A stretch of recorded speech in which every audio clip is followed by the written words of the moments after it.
Kalingap Rab ng laki ang mata. Kasi Dara ayaw na. Paalala tapos sing panuurin ang kabuuan ng video upang maintindihan ang nilalaman nito.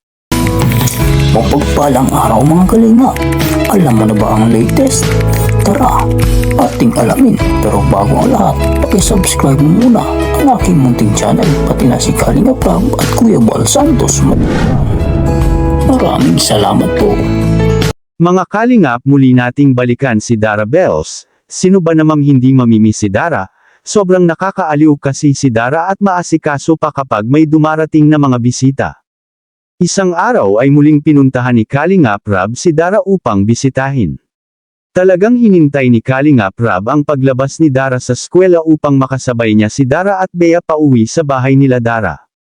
Habang tinatahak nila ang masukal na daan pauwi ay masaya din na nag-uusap sila Dara at Kalingap Rab.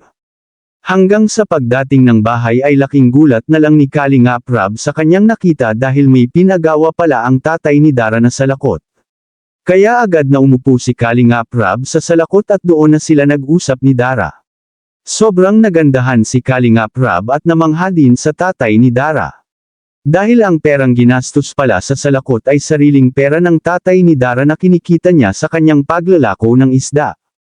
Hindi maiwasang tanungin ni Kalingap Rab si Dara kung kamusta naman sila ni Bea ngayong kasama nila ang papa nila.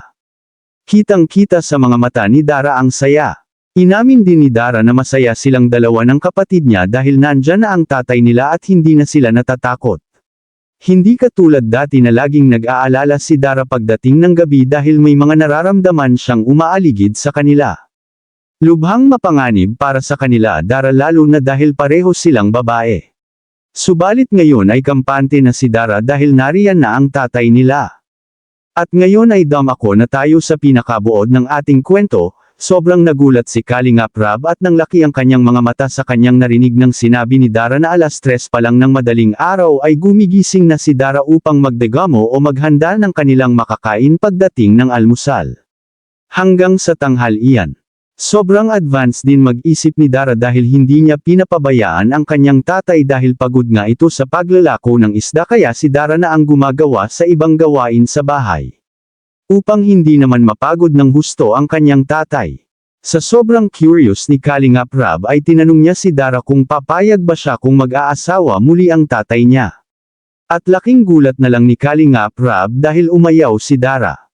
Malinaw na sinabi ni Dara na ayaw niya na mag-asawa muli ang kanyang tatay, pero what if makahanap nga ng mapapang-asawa? Sagot ni Dara ay ayaw niya at hindi naman daw nag-iisip ng ganun ang tatay niya. Ahay! Masaya naman na daw sila kahit sila lang ang magkasama buong pamilya. At yun nga mga kalingap, nagbigay muli si Kalingap Rab at si Tita from USA ng pang-allowance ni Dara. Humingi din ng pasensya si Kalingap Rab kung bakit minsan na lang din may vlog si Dara. Dahil daw masyado nang busy ang mga Kalingap Angels dahil may mga pasok na sila.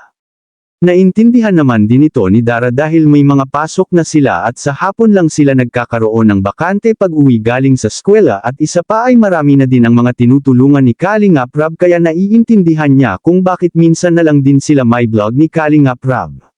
Anong masasabi mo tungkol dito mga Kalingap? I-comment mo lang sa baba ang gusto mong sabihin at ating babasahin isa-isa. Maraming salamat po. To God be the glory.